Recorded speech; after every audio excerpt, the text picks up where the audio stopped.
Hello all of you. So now today I'll be discussing about the design of beams. A rectangular beam is to be simply supported on support of 230 mm width. The clear span of the beam is 6 meters. The beam has to have width of 300 mm. The characteristic imposed load is 12 kilonewton per meter. Use M20 grade of concrete and Fe415 grade steel. So this is the question where they have given us it is a rectangular beam of a simply supported on the support of 230 mm. That is, support is 230 mm. It may be a column or it may be a wall. So the beam is supported on 230 mm wide support. Okay. Then clear span is mentioned. Clear span is inner to inner dimension is mentioned, that is 6 meters. The beam has the width of 300 mm, that is one of the dimension of the beam is mentioned, that is 300 width of the beam is 300. The characteristic imposed load is 12 kilonewton per meter. Then the grade is mentioned. Imposed load is like live loads. So now use M20 grade of concrete and Fe415 grade steel. That is, grade of concrete is M20 and Fe415 grade steel is mentioned. So M20 represents the 20 Newton per mm square is its characteristic strength in attained in 28 days, and 415 will represent the yield strength of the steel, that is the grade of the steel it has. So this is the question. We need to design the beam. Okay, so to start with, we'll have to design firstly we'll have to design the dimensions of the beam. One of the dimension is mentioned, we will design the another one. So how to design it? So now overall dimension of the beam is overall dimension we need to find out. Now width of the beam is already mentioned, that is 300 mm. Depth of the beam is, we need to take it as like 1/12 to 1/15 of its span. Okay, if you take like 1/12 to 1/15 of its span, you will get the dimension, that is depth of the beam. Whatever you get it is the effective depth, that is small d. Am I clear? Whatever you get it is the effective depth. So now 1/12 of its span is 6 meters. If you convert into mm, it will be 6000. 1/15 of its span, L is 6000. So now here it is 500, and if you calculate this, you will get it as 400. Effective span is 400 mm. So you need to take in between these two. You can also take 500, you can take 450, you can take 400 also. So I have taken it as a depth as 400 and overall depth as 450 mm. That is including the cover. I have taken 50 mm as the cover. I have taken it as 450 mm. Is this clear? So next, effective span. How do you find out effective span? So you have the two dimensions to find out the effective span. So if you are not if you did not get this, so I can write it in this one. So now you have a beam like this. Okay, so now one of the dimension is mentioned, that is width of the beam is, this is 300 mm. Okay, so now we need to find out the another dimension, that is depth. This is overall depth.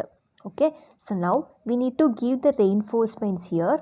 So now mid of this reinforcement till the top, we call that as an effective depth, it is small d.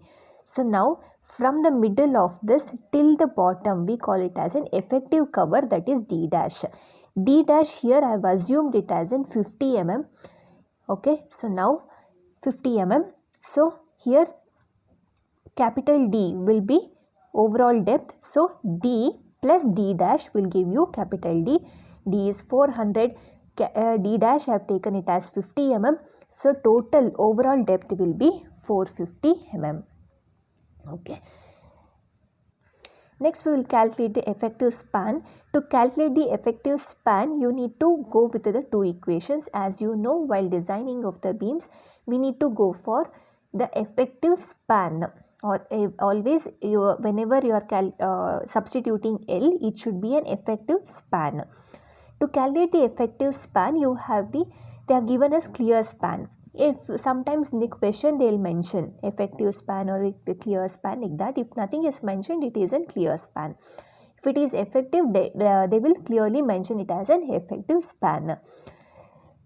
So for the effective span, you have two equations. Center to center of the support. Center to center of the support is nothing but, here you have 6 meters plus here you have 6 meters. Okay, so you have a beam like this. Okay, so you have a beam like this, and the support is 230 mm. This is 230 mm and it is 230 mm. So clear span is nothing but from here till here, this is 6 meters. Okay, so next, from the center of this to the center of this, we will take it as an effective. So for whichever is, we have two equations in this, whichever is least in that two equation, that will be the effective span. Now we will see what are the two equations. One is center to center of the support, that is 6 plus 6 meters plus half of this side, this is 230, right?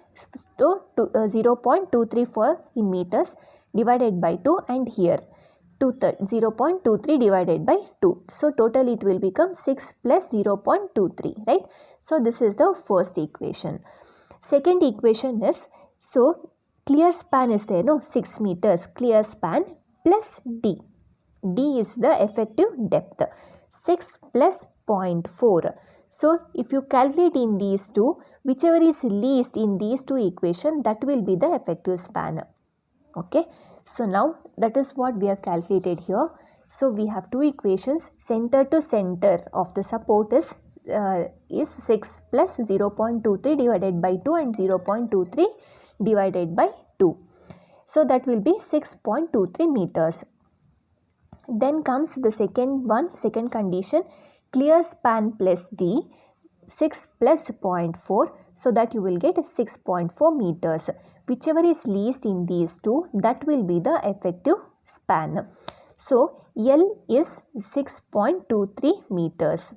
Okay, so that will be the effective span. Whichever is least in these two equations, that will be the effective span.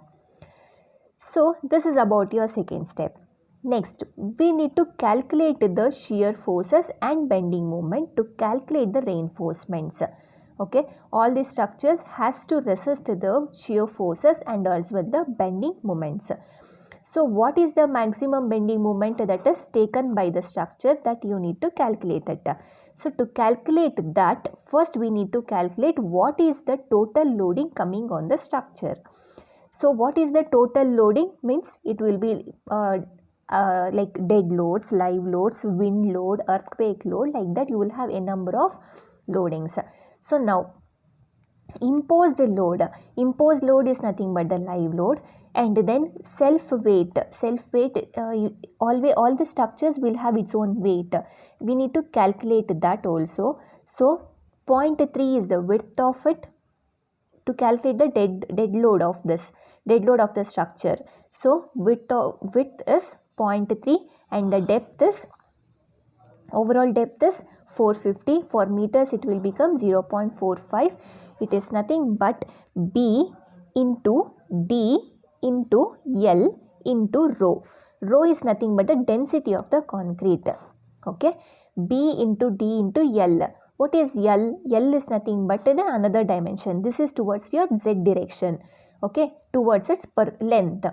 So L, you may ask me, it is 6 meters or 6.23 meters, right? So always whenever the span is higher, okay, that is spreaded length, we will calculate it for per meter calculation. If you see your units also, it will be per meter.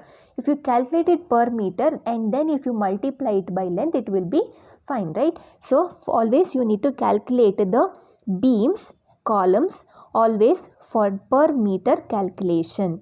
Okay, so now L will become, per meter means L will become 1. Okay, into 25. 25 is the density of the concrete. If you multiply everything, you will get it as 3.375 kilonewton per meter. So now live load and dead load we got it. So now these are the without these are the working loadings. Okay, working loadings. We need to factor it. Factoring is nothing but we need to multiply by the 1.5 factor of safety. 1.5 is the factor of safety. So 12 into 1.5. 12 is the imposed loading, live load into 1.5 plus 3.375 into 1.5. You will get the loading here. Is this clear? So next that will give you the loading here. So now totally 23.06 kilonewton per meter is the loading now. For this we will calculate the bending moment and shear forces. Now to calculate the moment, we have a standard equation for the simply supported beam which is carrying the UDL. So WL square by 8, which you have already studied in your structures, that is basic structures, maybe the first semester or second semester. So WL square by 8. So W is the loading into L is the length, 6.23 square divided by 8, so that you will get the load moment here. Okay. So with this is the maximum moment. Now we will calculate the shear forces. These are the two standard one. With a simply supported beam which is carrying the UDL. You might have seen and calculated this also. So for this moment will be WL square by 8 and this will be WUL by 2. WU is nothing but factored loading. This is also WU. Okay. So now half into L, W you know, L you know. If you calculate you will get 71.83 kilonewtons. So with this we calculated the maximum bending moment and shear forces. So we will calculate the limiting moments. This limiting moments is depending on the grade of the concrete as well the steels. So if you are calculating for the grade of M20, so it will be 0.48 times of D. This is the standard this one. Standard grade for Fe415, sorry, it is for Fe415, so that you will get D is the effective depth. If you calculate you will get this. So this is also a standard equation. I will give you the standard equations. So now if you calculate this moment, this is the limiting neutral axis, this will be the limiting moment of resistance. Okay, so now we need to compare this with the moment. You calculated the moment, right? So now with this moment, FCK is nothing but a grade of the concrete. B is 300, D is 400. Calculated, you will get this. MU and MU limiting, you need to compare this two. So MU is 111.8. Okay, so MU limiting is 132.45. MU just now we calculated, no? So here this is 111.88 and limiting moment is 132.45.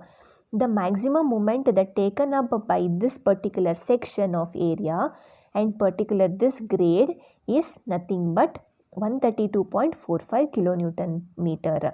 But whatever the moment we are giving, but for the loading we calculated the moment, right? That is 111.88. So MU is lesser than the limiting moment. So it is, we can design it as a singly reinforced section. If not, you need to design it as a doubly reinforced section.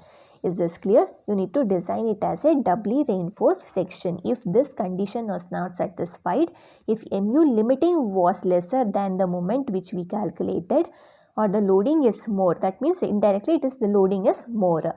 It is greater than the limiting moment, then you need to calculate, you need to design it as a doubly reinforced section. Now we can design it as a singly reinforced only. Okay, with this will be the conclusion. Next, depending upon this, we will have to choose the equations. So now if it is a singly reinforced section, this moment equation you can use this. This equation you will get it from the code book. If you see the code book, page number 96, that is IS 456-2000. In page number 96, you have this equation. So this is the equation to find out the XU by D, that is neutral axis. This is the equation to find out the AST or moment. Okay, so this is the equation. AST is nothing but area of steel in the tension. So this is for XU by D is lesser than the limiting value. So XU by D is the neutral axis, that is, it is nothing but singly reinforced section if you are going with, and it is an under reinforced section, you can use this equation. And if you are going with the balanced section, you should use this equation. If XU by D is greater than the limiting value, that is, it is an over reinforced section, you will have to redesign the section. You see this clause, you will get to know all the types of moment and the calculation of the AST in this. Okay, this is from the code book, page number 96. With this, we will calculate what is the AST that is required for our section now. Mu is equal to 0.87 Fi AST D into this equation, because we are designing for singly reinforced, that is balanced under reinforced section. We will design this now. Mu you got to know, we are calculated. Fi is given in the question, AST is unknown, D is 400, AST is unknown again, so FCK is 20, B and D you will substitute it. So if you, in the whole equation, AST is the unknown, you will have to calculate what is AST. Clear? So with this we will calculate the AST, area of steel that is required for the particular moment. So now how do you calculate the number of bars with this? So number of bars you can calculate by using this equation, AST divided by small ast. AST is just now we calculated, that AST divided by small ast is pi into, we will have to assume one diameter depending upon the AST. So here the area is little higher, so I am taking 20 mm diameter. You need to choose the standard diameters like 12 mm, 16 mm, next 20, 22, 25 and 36. You can choose in this depending upon the area required. So here we got, this is the area of one bar and this is the AST that we got it. So you will get number of bars that is required for the particular moment. So we got it as 3 numbers. So this is area required. Area provided is, if you are giving 3 numbers, it is not exactly 3, you will get 2 point something, right? So now we will provided area, we will calculate it. 3 bars we are giving and 20 mm is the diameter. Pi by 4 into 20 square will give you area of 1 bar into 3. If you calculate, this is the AST provided. AST required is how much? 917.2. Provided is 942. Always provided should be higher than the required one. Hence it is okay. Provided should be higher than the required one. So that is what the check we are doing here. So with this we calculated the number of bars. Now we will check for the shear reinforcements. We need to give the shear reinforcements to take up the shearing actions and also to take up the to hold the bars. Okay, so to hold the bars and all, we need to give the shear reinforcements. So now shear reinforcements is nothing but, in the beams we call it as in stirrups. If you are giving in the columns, we call it as in tie bars. Okay, so to calculate this, again we have an equation that is from the code book. So to calculate that, it is in page number 72. Page number 72, tau V, Vu by Bd. Okay, tau V is the nominal shear stresses. Okay, for Vu is the whatever the shear force we calculated. Bd is the dimensions. Okay, so if you calculate this, you will get the nominal shear stress in the beams. So now we need to compare this with the tau C value. Tau C is nothing but, from the code book we have a designed shear. We have here designed shear reinforcements. So tau C. Okay, so I will tell you. So now we will calculate first tau V. So tau V is Vu by Bd. Vu is nothing but shear forces we calculated in the previous step, that is in kilonewtons. So I am converting to newtons by multiplying 1000 divided by 300 into 400 is the B and D, so that you will get tau C. Next we will calculate percentage of steel. As we are calculating the number of bars, we need to calculate the PT value. Why we need to calculate PT value is to calculate tau C. I told you, no, we need to calculate it tau V and tau C. Okay, so tau c we can calculate by using this table. Okay, so 100 AST by BD is nothing but this table is in 73, page number 73, table number 19 of IS 456 2000. With this table we can calculate tau c. So 100 AST by BD is the percentage of steel, PT value, that is this one. PT is this row, this column. So now, and this all this will represents the grade of concrete, M15, M20, 25, 30, 35, whichever you are designing for, you need to correspondingly choose this one. So now percentage of steel if you calculate it, and this M20 is the grade which we are designing it for, right? So 100 AST by BD, first we need to calculate it. So 100 AST by BD, if you calculate it, AST you need to take provided AST, this one, divided by B is 300 into 400 into 100 is the percentage, right? So now you will get it as 0.785. 0.785 will be between 0.775 and 1, right? And for this 0.75 is 0.56 and 1 is 0.62. Corresponding the values you need to take because we are designing for M20. 0.76 is this one, 1 is 0.62. In between these two our value will come. Okay, so you need to interpolate between the values and you will arrive with this equation 0.57 Newton per mm square. Okay, so you got to know now what is tau c. We got it. Between these two you need to interpolate. You need to interpolate between these two. Okay, and you will get to the this one.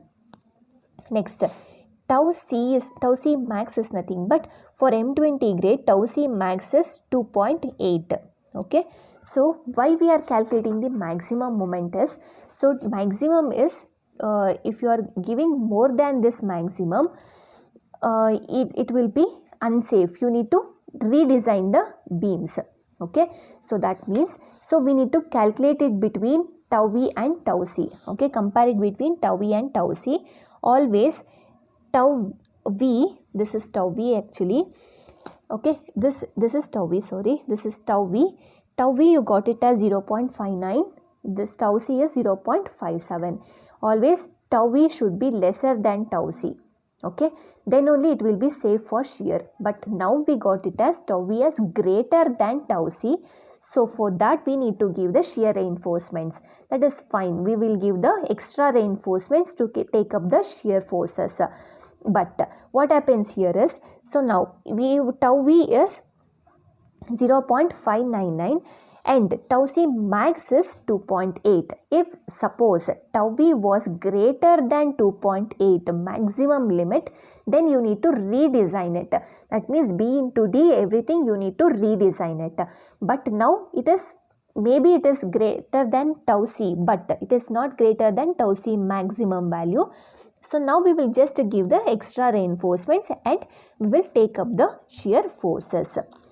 Okay, so next we need to design for shear reinforcements.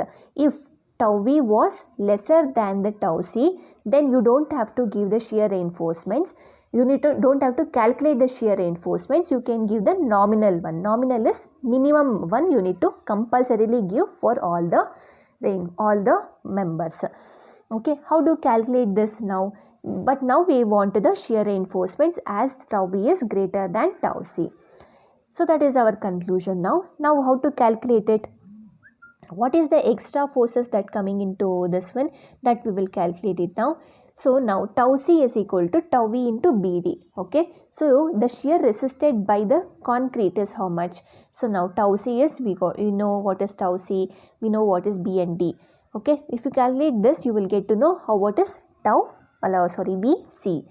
Now VUS is nothing but resisted by the reinforcement is nothing but VU is shear force in Newton I am substituted here, and minus this one. Okay, in the total shear force, steel will take some part and concrete will take some part. S represents steel, C represents concrete. So in these two, VU is nothing but shear forces, total shear forces that has to be taken will be taken up by both steel and concrete. Now concrete will take so much. How much steel should take? That is what the reinforcement we need to calculate it, right? So if you use this if you calculate it like this, it will we will get to know how much the shear forces that has to be taken up by the steel. Okay. So now, because we are giving with the shear reinforcements, now we need to calculate what is the VUS, that is spacing, we need to calculate it. Okay, so how to calculate this? This is in the code book itself. This is from the page number 73. Here US, VUS and SV. You get like opposite this two, so that you will get SV here and VUS here. Okay, so this is the same equation we are using there. So now 0.87 Fi into ASV divided by SV, same equation. So now we got to know VUS and 0.87 and into ASV is nothing but area of steel that has to be taken up. Okay, so stirrups is nothing. Stirrups I am using FE 250 grade because it is a lower grade, and 2 legs I am using and it is 6 mm. You have to depending upon the forces, this force you need to take up the assume the diameter and assume how many legs you are giving, and also what is the grade. This is what the assumption you need to do. So I have taken 2 legs, so I am multiplying it by 2. Next, area of the one bar into 400 is the depth, and SV calculation you need to do that, spacing calculation, so that you will get this. Now we are seeing the spacing is more. We need to check for the spacing. We have the 3 equations for the spacing, that is 0.75 times of D, that is 0.75 times of D is the one equation. SV is whatever the SV we have got, and 300 is the constant. Maximum we can give 300 mm, not more than 300 mm stirrups, spacing of the stirrups. So now 300, this is 1000, least of these is you need to take it as a spacing. So now least is 300, so you can conclude it as 2 legs of 6 mm diameter at 300 mm center to center. So now we will draw the sketch. So here first we will draw the cross section. Here you have a beam like this. Okay, so the beam has to take up 3 shear main reinforcements. This is the nominal that we are giving at the top because to hold the bars. Okay, so this is what the stirrups I was talking about, and this was 300 mm. Okay, and the total depth is 450. Okay, so now we will go with the cross section here. So in this small part I am taking. Okay, so this bar will be the straight bar in the lengthwise. Okay, this bar, this dotted bars. Next, this dotted bars, again this is the nominal one, we need to compulsorily give it in the compression side. Okay, so you can see only one bar in this view, side view. Okay, then stirrups you can see that is this one. Continuously we need to place it, and the spacing of that we calculated it as 300 mm. Okay, so why it is 2 legs is perpendicularly it is 2 legs like this, so it is 2 legs here. Okay, what is 3 legs and 4 legs? You know, like you have the stirrups like this, you might have seen this like this, you will have the so many legs. Okay, so this is 3 legs like that. So now we are giving only 2 legs. So now we need to name this one. So this is 3 bars of 20 mm diameter. Okay, so now this is what? 2 legs of 6 mm diameter at 300 mm center to center. This is what this you need to give. So the overall depth and D dash from the center of this is, I have taken it as 50 mm. Okay, that also you can show. This is the one of the cross section, like if you cut it here. Okay, so section XX, this is section XX, and this will be the longitudinal section. This will be the longitudinal section. I think I am clear with this. Okay, thank you.